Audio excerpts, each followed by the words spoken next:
Tuhan bersamamu.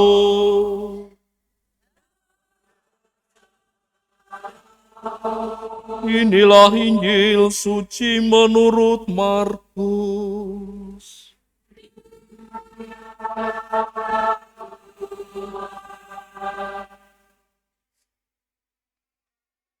Sekali peristiwa, Yesus meninggalkan lagi daerah Tirus dan melalui Sidon pergi ke Danau Galilea, melintasi daerah Dekapolis. Di situ orang membawanya kepadanya seorang yang tuli dan gagap, dan memohon kepadanya, supaya Yesus meletakkan tangannya atas orang itu. Sesudah Yesus memisahkan dia dari orang banyak sehingga mereka sendirian, Yesus memasukkan jarinya ke telinga orang itu. Lalu ia meludah dan meraba lidah orang itu. Kemudian sambil menengadah ke langit, Yesus menarik napas dan berkata kepadanya, Ephata, artinya terbukalah. Seketika itu terbukalah telinga orang itu dan pulihlah lidahnya. Lalu ia berkata-kata dengan baik. Yesus berpesan kepada orang-orang yang ada di situ supaya jangan menceritakan kepada siapapun juga. Tetapi semakin dilarangnya mereka, semakin luas mereka memberitakannya. Mereka sangat takjub dan berkata, Ia menjadikan segala-galanya baik. Yang tuli dijadikannya mendengar, yang bisu dijadikannya berbicara.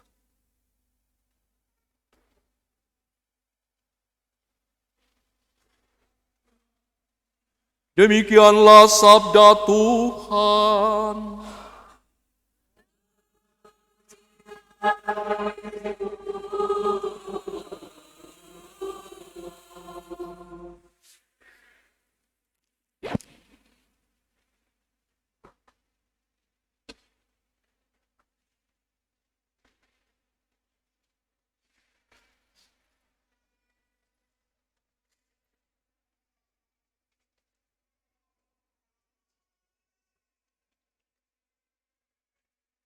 Memiliki hati seperti hati Yesus.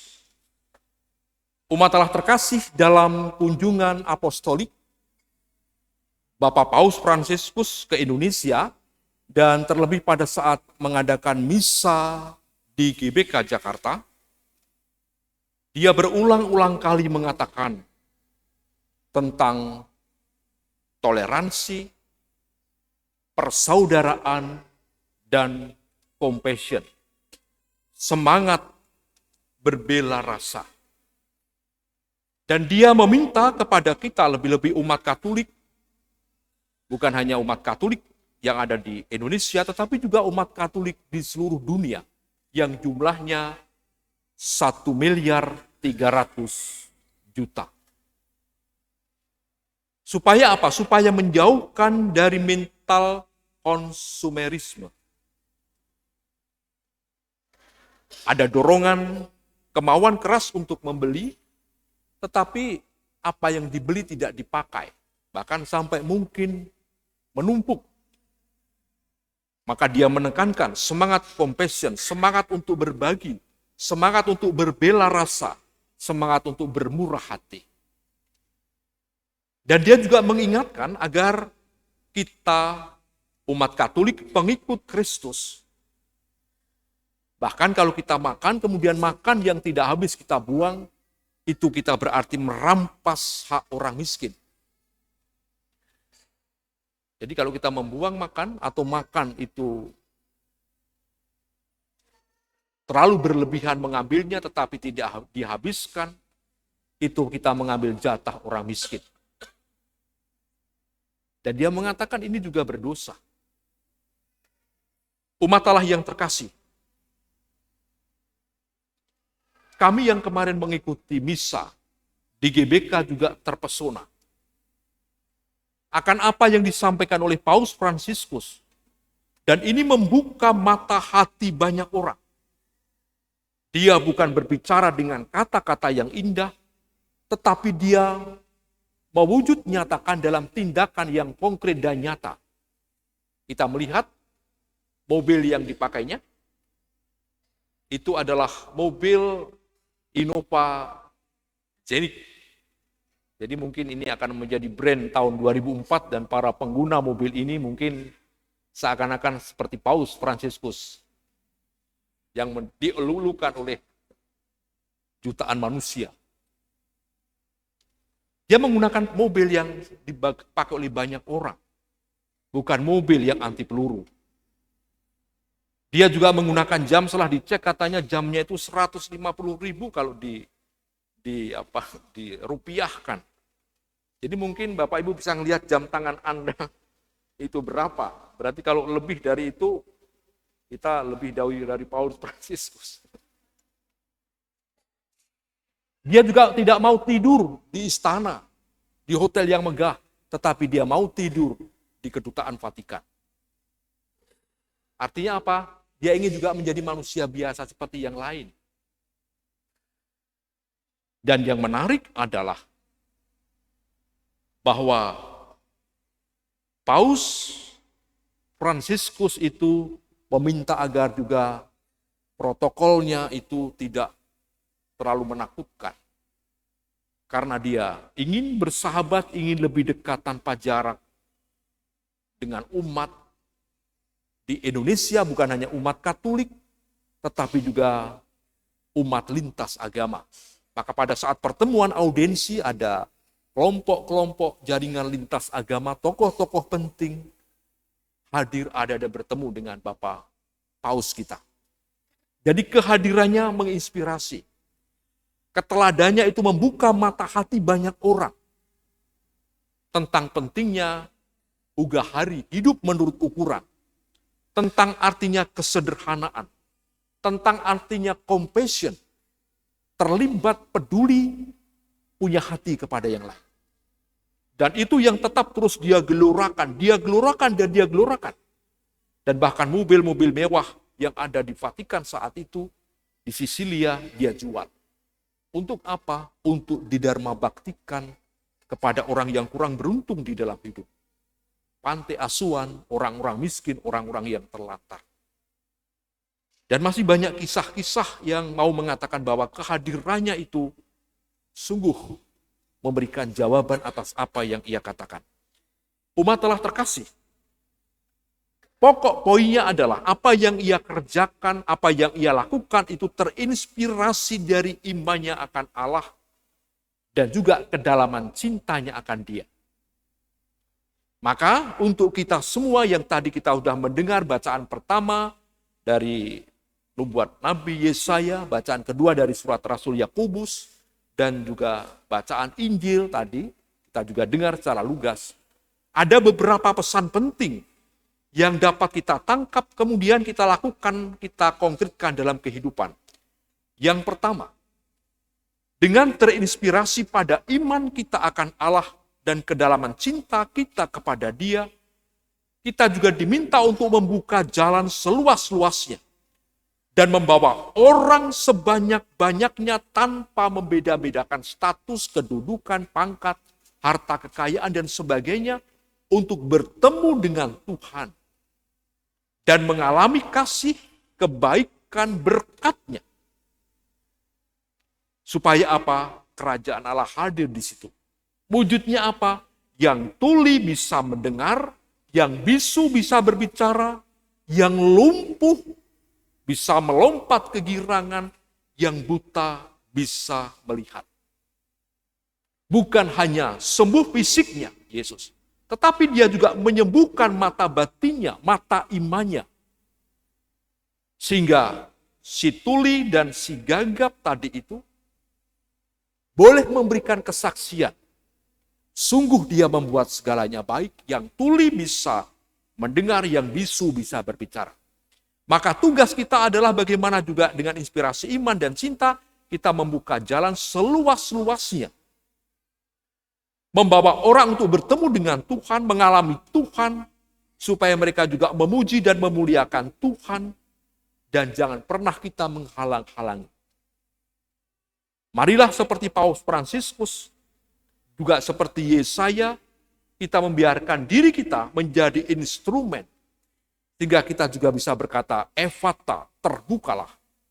Dan dengan demikian banyak orang yang boleh memuji, memuliakan Allah di dalam hidup mereka. Maka yang bisa menyanyi, menyanyilah. Maka nyanyian yang dinyanyikan dengan hati, dengan iman dan cinta, akan membawa kita, termasuk saya, mengalami Tuhan dalam hidup. Berdoa berarti bernyanyi 2 kali. Berarti apa? Kalau bernyanyi, itu menyanyi dengan hati. Ini tadi saya berjumpa dengan lingkungan Citra Garden. Luar biasa. Bunga-bunga bagus dibawa. Wah, ini luar biasa. Saya juga terpesona bisa mengagumi, memuliakan Allah, begitu indah ciptaannya melalui bunga-bunga yang tertata. Wah, ini kalau besok lagi ada orang yang bawa anggreknya di sini, kan? Macam-macam bunga, wah ini orang bisa luar biasa. Ciptaan Tuhan luar biasa. Orang bisa bawa, waduh, dari bunga-bunga aja orang bisa sampai, oh ya, indahnya ciptaan Tuhan. Menginspirasi saya, paling tidak. Mudah-mudahan juga menginspirasi saudara semua. Kemudian pesan yang kedua, seperti Yesaya, seperti Paus Fransiskus, seperti Yesus sendiri, bahwa kehadiran karya dan tindakan serta perkataannya membawa perubahan dan pembaharuan hidup.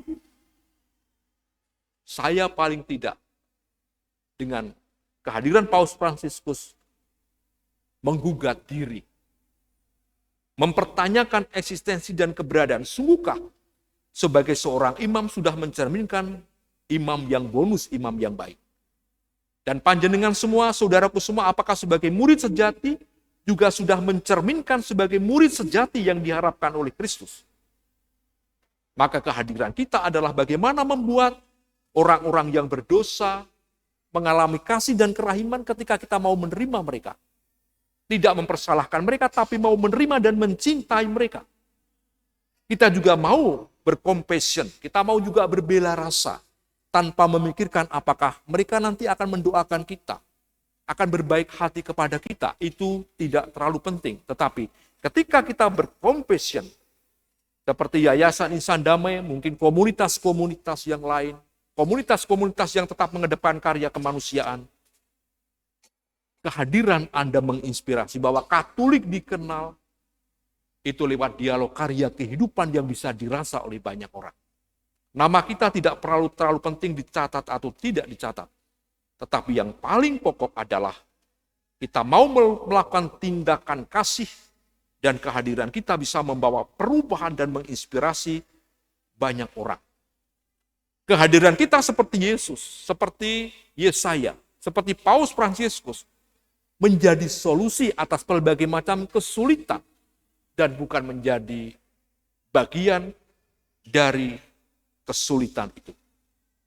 Ya, seringkali hidup kita itu menjadi bagian dari masalah dan bukan menjadi solusi atas berbagai masalah dan kesulitan hidup. Mari kita bisa memberikan kontribusi sesuai dengan apa yang diberikan Allah kepada kita tanpa harus membandingkan atau membedakan yang lain. Kemudian pesan yang ketiga menurut saya penting adalah memulihkan dan mengembalikan martabat kemanusiaan. Karena cap, karena stempel. Orang buta, orang tuli, orang gagap, tadi kita dengar tuli dan gagap, seringkali dianggap sebagai kutuk, sebagai orang yang berdosa, maka harus dijauhkan. Sudah teralienasi, tertekan secara sosial, dia menjadi dipandang sebagai sampah masyarakat. Tugas kita seperti Yesus, memulihkan martabat, mengambil cap stempel dari yang tadinya engkau tuli, engkau gagap, engkau bisu, engkau buta, kita mengatakan engkau adalah anak Allah, engkau adalah citra Allah, engkau adalah gambar Allah.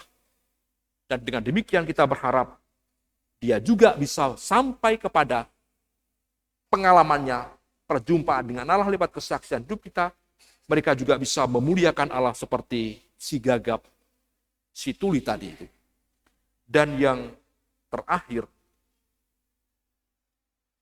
marilah kita bersama-sama seperti Yesus, konsisten pada komitmen, pada visi Yesus. Walaupun Yesus tadi kita dengar, dia diminta untuk ada dalam kelompok kalangannya sendiri. Dia mau ditahan di satu tempat, tetapi dia mengatakan tidak. Dia harus pergi dari satu tempat ke tempat lain, dan sekaligus dia harus mewartakan di berbagai macam tempat, karena dia ada hadir untuk semua. Supaya kerajaannya itu bukan hanya untuk bangsanya sendiri, tetapi untuk semua orang yang merindukan, mengharapkan, dan juga menginginkan damai, sukacita, keadilan terjadi di situ. Dimuliakanlah Tuhan kini dan sepanjang segala masa.